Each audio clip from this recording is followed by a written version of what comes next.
Hello friends, this is your teacher Manish and I am going to start with the series of Software Project Management, ITC51 Software Project Management, which is taught as a module in Semester 5 for MCA in Savitribai Phule Pune University. Okay, so in this first lecture, what am I going to tell you? I am going to run you through different units that are taught in this module. And as we progress further, I will be getting into details of each and every unit that I am showing you here. Well, basically this is for pattern 2015-2018. So all the MCA students who are studying in this pattern for 2015-2018 of Savitribai Phule Pune University have to undergo this module, and it has got credit points 3. So unit number 1. What does unit number 1 comprises of? It comprises of software project management framework, where it gives you what is the overview of project management, what is the importance of project management. Guys, typically software project management is not very much understood by inexperienced people, but it has got a tremendous importance in overall life cycle. The focus in academics for any of the courses for under universities is on technical courses. Typically, you are taught programming languages, you are taught operating system, you are taught database management systems, okay, so network management. So focus is on technical systems. But this is a very important module. It focuses on the overall project management aspect. So if you have to develop a software, so right from the first phase of software development, or rather phases before software engineering life cycle starts. So what's the planning phase? How do we need to schedule? Okay, so those all things are very, very important, and we'll be touching base upon those things in unit 1. Unit number 2, software project estimation. Guys, very, very important unit and very, very important in real life. Success of software project is there if it gets estimated properly, accurately. Many of the software projects fail because of incorrect estimation. Estimation, what does estimation mean by? So, how many days do I need to develop a software? What are the resources that I need to put in? If I can calculate the efforts, what is the resource cost? That is the manpower cost. How many designers do I need? What is the design efforts? What is the engineering efforts in terms of coding, testing? Okay, so all this comes under software estimation. Software estimation obviously is before the development starts. In fact, in real life, software estimation starts when any of the software company is responding to the IT bids. So there are IT tenders that get floated in real life, and every software industry who wants to bid for that tender need to estimate the cost, so that they can estimate the price. They can decide what is going to be the price to develop, or that they want to charge to the customer.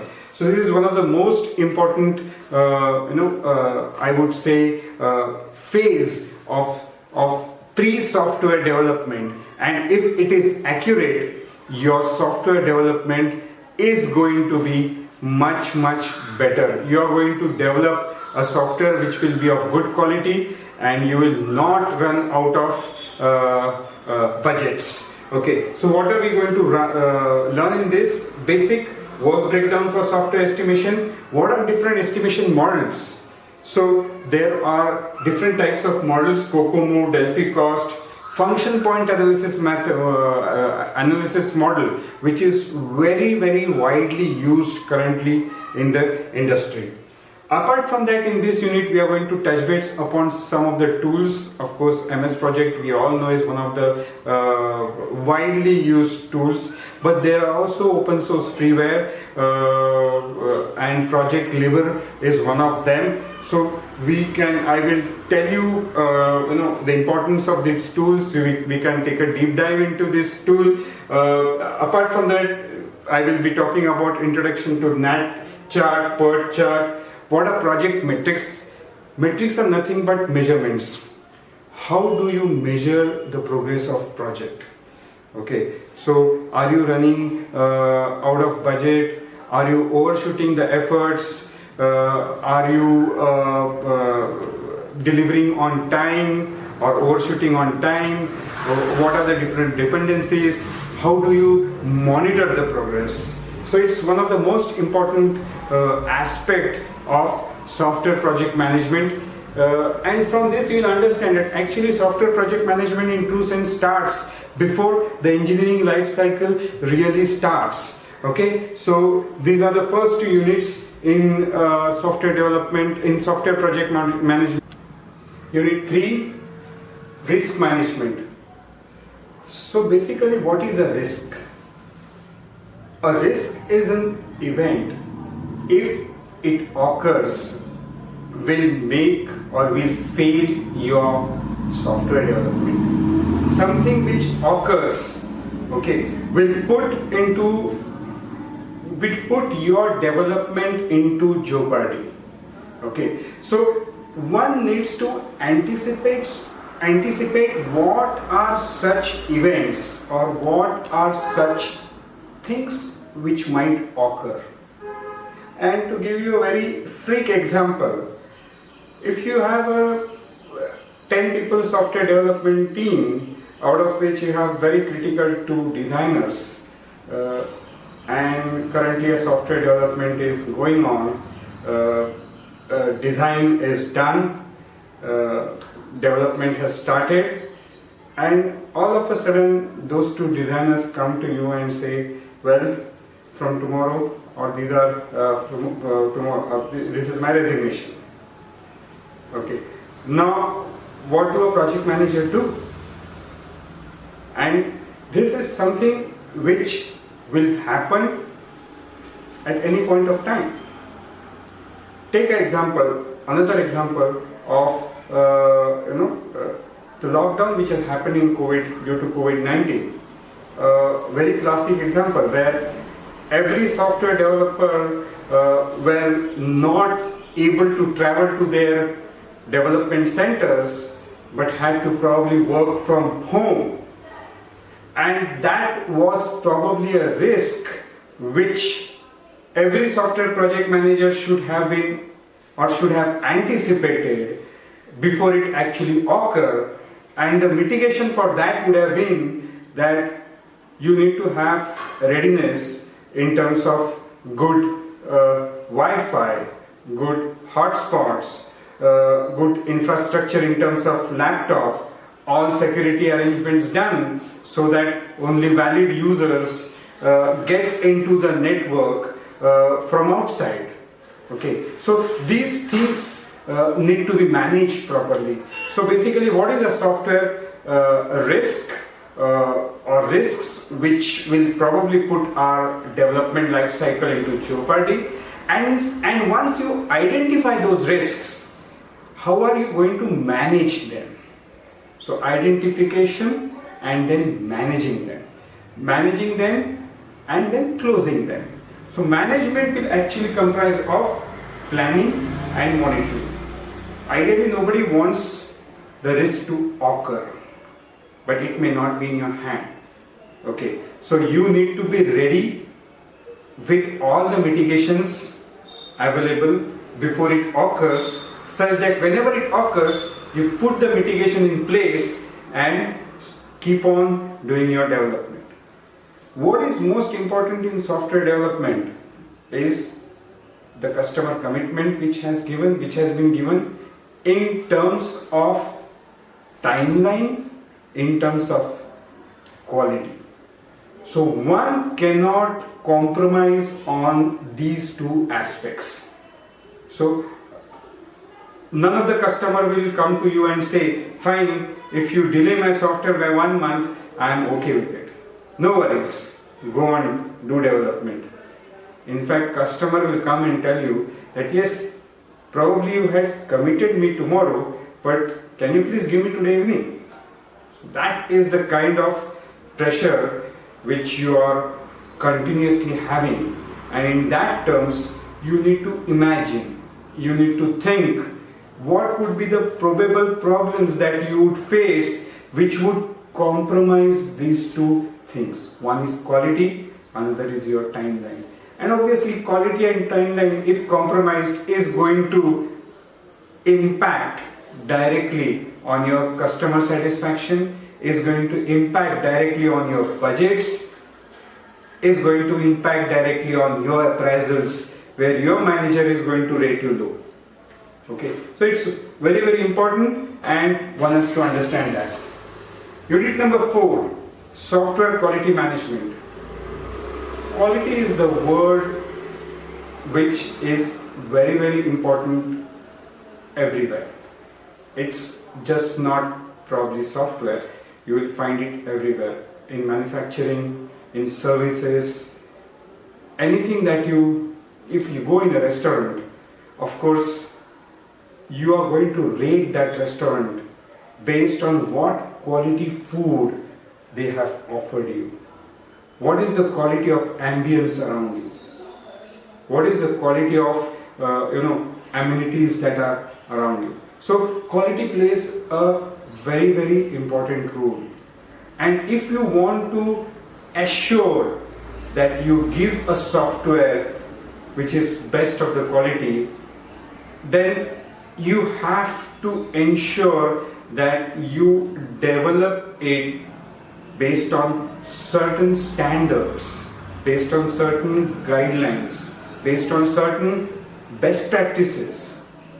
Those standards, guidelines are laid down by different organizations, and in our syllabus we are going to look at what is a CMM model, which is nothing but capability maturity model, which assures probably best quality. Okay, one thing you need to know, you need to understand is, if you follow these standards, you can't guarantee that you are going to deliver best software. But if you don't follow the standards, you are probably going to deliver worse software. That is guaranteed. Okay, so following the standard, which is built based on the experience that different people, different organizations, different universities, different engineering institutes across the world have gathered in last 5 decades, I would say. And hence they are very, very important for you to understand. Okay, what are software quality attributes, what is software quality matrices. So basically, if you want to deliver good and if you want to improve on what you have been doing previously, you need to measure. Simple. A very good example is, if you want to lose your weight, what will you do? You need to stand on a weighing scale measuring it. If you don't know how much you're weighing, obviously you can't lay down a goal for yourself to reduce your weight. And that's exactly true in every engineering life cycle, be it software, be it manufacturing. Your phases which you are executing, right from your requirements capture to your deployment, every phase needs to be measured. And one simple example is your bugs that you find during your testing life cycle. You do the root cause analysis of your bugs, and then you feed it back to your development and design life cycle in terms of ensuring that such bugs will not further be found in development if certain actions are taken better by designers, developers. So what happens? In one life cycle, in one software development, you found those bugs, you did a root cause analysis, and you fixed your standards, you fixed your guidelines, you fixed your best practices such that when you are going to develop a similar software in future, you don't come across those bugs. Because every defect that you find is a cost on your life cycle. Okay, and what is quality assurance? Look, software quality attributes, matrices, assurance, VNV plan. VNV stands for verification and validation, typically there is a VNV cycle. Okay, and last in this unit is defect management. Defect management, yes, you identify a defect, you classify a defect, you find the root cause why this defect has occurred, and then you fix your standards, you fix your guidelines such that these defects don't occur in Unit 5, configuration management. One of the most important aspect in software development, and it has to be followed very judiciously. So let me first very briefly summarize or tell you what exactly a configuration management is. Okay, a software development in an organization happens in large teams. So there are 25, 30, 50 or probably more than that coders at any point of time developing the code. Development is either developing a new code or developing or probably modifying the existing code. If software is or code is the smallest unit. So if I have to take a example of Java here, so a class can be a unit here. So every class needs to be version controlled. When I say version control, means when the class was probably built for the first time, developed for the first time and deployed, it was the initial version. Example, version 1. If there was some bug reported in this class because of which this class had to undergo some change, so version 1 was overridden by version 1.1. But when you give birth to version 1.1, you don't delete version 1.0, you keep it. What you do is, you take version 1.0 as a baseline, make the relevant changes and save it as version 1.1, and that 1.1 gets tested and deployed. You don't overwrite version 1.0. You make it a new version. And basically this is all about version control. Why it becomes so complex? Well, a software is not a collection of one or two classes. It may be a collection of hundreds and thousands of classes. It may be a collection of hundreds and thousands of forms. It may be a collection of hundreds and thousands of tables.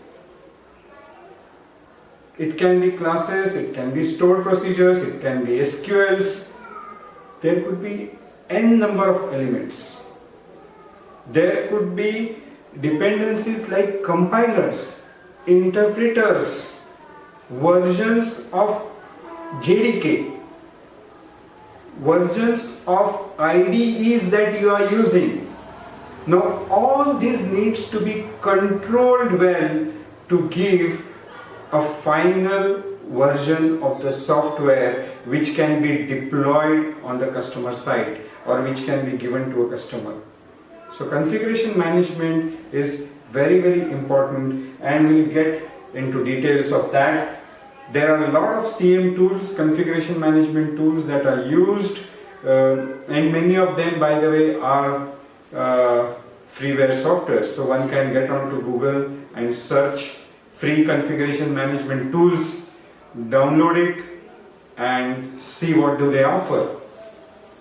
Unit number 6, software team management.